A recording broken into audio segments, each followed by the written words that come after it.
Hello and welcome back to the stream. I'm Matt Danovic, and you may recognize O1 Chad next to me. We're very formal. Good day. Hello. And from Sony Online, we have Jimmy here to show us H1Z1. I'm really excited about this. One time I had swine flu, so if it's anything like that, this should be quite a ride. I hope it's more exciting than swine flu. A little, I don't know, swine flu. I had ringworm one time. Is it like that? No, it's Okay. a little different. And let us know if it's like either of those diseases at any point. All right, well, if we get that far, I'll let you know. Okay, All right. excellent. So you brought some footage. So why don't we jump right into that and see what we've got? And why don't you just give a quick overview of what the game is and what we can expect from it? Sure, yeah, H1Z1, it's a MMO. It's a survival. It's hardcore. We talked a little about it earlier. What's really exciting for us is our goal is to give players options. Tell your own story, carve your way through a post-apocalyptic world. A lot of zombies in the game, and there are quite a few of those in the space, but the big thing is with ours, this is very challenging. We're bringing consequence back to gaming and here in MMO spaces. Everything you do is going to have some sort of consequence, good or bad, sometimes completely unintended consequence. We've been showing the game all day. It's playable at some of our partner booths here. And we've seen a deer come busting out of the forest. Like, why is that thing running? And there's 20 zombies chasing it out of the forest. Aww. It's an open world game, so a lot can happen. Did the deer make it, though? No, the deer didn't make it. No! The deer didn't make it. Oh, so sad. Oh, man. So right now we're kind of getting an overview of sort of the environments that we're in, and I would guess then from how it's going, there really isn't much left of society, even though this is kind of a rural sort of setting. Like, could you give us like maybe a little bit of background about where this is, as a result, what kind of resources we're going to have at our disposal? Because I imagine there's some sort of like gathering things, gathering resources, building up stuff, equipping yourself to fight the zombies. Yeah, so we're starting off in kind of anywhere America is what we've kind of dubbed it. It's northwesternish here in the U.S., so you see a lot of rolling plains, small towns. Grunge albums. Do what? Grunge albums, yes, grunge albums. And you'll see rain, there's dynamic weather in the game, so it really feels like that area of the United States. And we're going to be growing out from there. And as far as what's left from, pretty intuitive, I guess. You're going to find metal scraps and find ways to melt that down and turn it into things you need to survive. So throughout the world, you'll find some weapons that are left over. They're very incredibly hard to find. I already see that ammo is going to be a currency people are using because you might have 200 bullets, which is going to be incredibly hard to do, but the amount of zombies and wildlife you have to deal with in this game, you're going to try to not waste it on players, but you never know how they're going to react to you. So yeah, I mean, this is kind of, I gotta say, it does seem kind of like a similar genre. There are other games out there that, at least on the surface, look like they do something like this. How is this different from, you know, a DayZ or something? Well, a few different things. I mean, first off, us as a team, we're incredibly open as a developer. We've been going to Reddit every day. We're actually inviting players to yell at us and tell us what they want about the game. And why would you do that? Because it's fun. Like, the thing is, we can just make games all day and not know exactly what the players want. We would rather go to them and make sure it's an experience that we want to play and that the players are going to align with, right? And beyond that, we're an MMO. It's a persistent MMO. This guy could not drive. I still don't know. Like, our AV team, like, what are they doing? He just took that ramp like a champ, though. I know. Pre-alpha, by the way. We're in right now. Vehicles will take damage and everything. You'll see a couple different shots in here with some high-end weapons.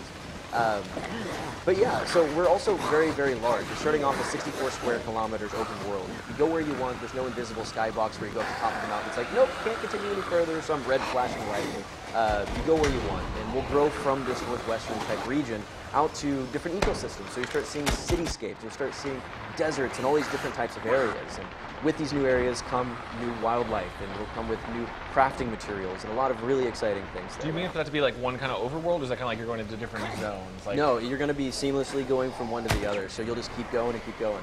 Okay. I'm just curious, when you talk about how like having a lasting impression in the game as a player, like how much can me and like 10 of my buddies just make a weird like area of the town where like we don't go into that town. That's Sky Town. Shirtless Sky Town. Get a group of guys who just run it as like Mad Max world, or is there kind of like a balance level?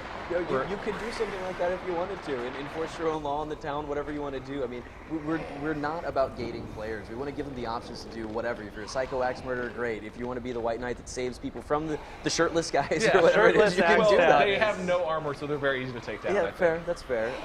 Yeah, but no, you can build houses in this game. There's foundations. You can plop down in different areas. We're also focusing on that being the very high-end part. So So it's going to take a long time to get the resources and store these things together to be able to build your own little towns and things. But it's very much possible and is open to attack from other people. So yeah, so then how robust, how big is crafting? Like what does that look like? Can I just sort of make anything?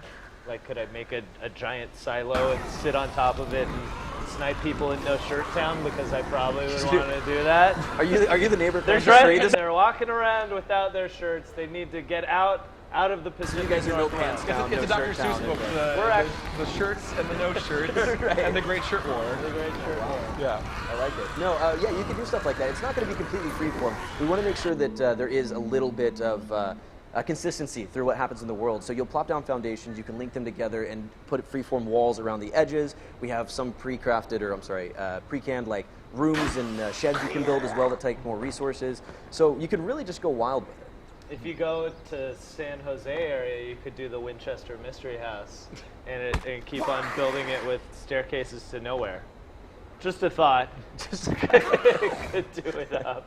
So I mean, so this is really the kind of player impetus to do stuff and get things is exploration in order to be able to gather to build up your things. Is there how much? I guess then my question is how much game design, like how much like kind of directed play? Is there any kind of sort of directed play in this? Objectives, things like that? Well, from the beginning, it's not exactly linear, but there are things you're going to have to do to start your journey into the world. We talked about like the building side of crafting. There's also the personal side of crafting. So you don't just start off with this big long list of recipes of things you could make and weapons. You have to discover how to make these things. So you go chop down a tree, you can turn those into planks, which go into sticks and so forth. Once you do that, this kind of linear path, suddenly you can mix a stick with animal fat and a cloth and you've made a torch. And you start and you might end up with a meat grenade. So you just find like raw meat and throw it at zombies and they run after it and explode and stuff like that. So that's also where we're heading with the crafting. Could Chad make a shirt?